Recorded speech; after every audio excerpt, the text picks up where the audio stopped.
Back to news. ఇక details లోనికి వెళ్దాం. మార్కాపురం జిల్లా కొనకమిట్ల పోలీస్ స్టేషన్ పరిధిలో ఒక వ్యక్తి స్థానిక ఎస్ఐ తనను వేధిస్తున్నారని ఆరోపిస్తూ తీవ్రమైన ఆవేదన వ్యక్తం చేశారు. ఎలాంటి సరైన కారణం లేకుండానే తరచూ పిఎస్కి పిలిపించి ఇష్టానుసారంగా దుర్భాషలాడుతూ బెదిరింపులకు పాల్పడుతున్నారని, తనపై ఒత్తిడి తీసుకురావాలనే ఉద్దేశంతో పదే పదే స్టేషన్కి రమ్మని పిలుస్తున్నారని అన్నారు. ఇదే పరిస్థితి కొనసాగితే తాను ఆత్మహత్య చేసుకునే పరిస్థితి ఏర్పడుతుందని, అందుకు సంబంధిత ఎస్ఐనే బాధ్యుడిగా పరిగణించాలని బాధితుడు ఆవేదన వ్యక్తం చేస్తున్నాడు.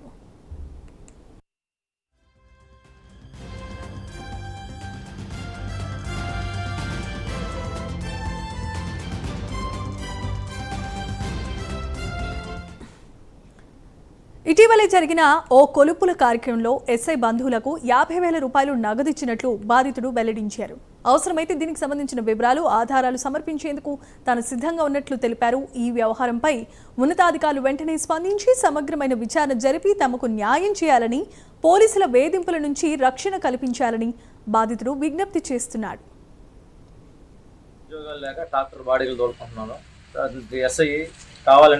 ప్రతిసారి పిలవటము, స్టేషన్కి తాటలు తీసుకొని రండి, స్టేషన్ లోపల పెట్టు అని ఇబ్బంది పెట్టడం జరుగుతుంది.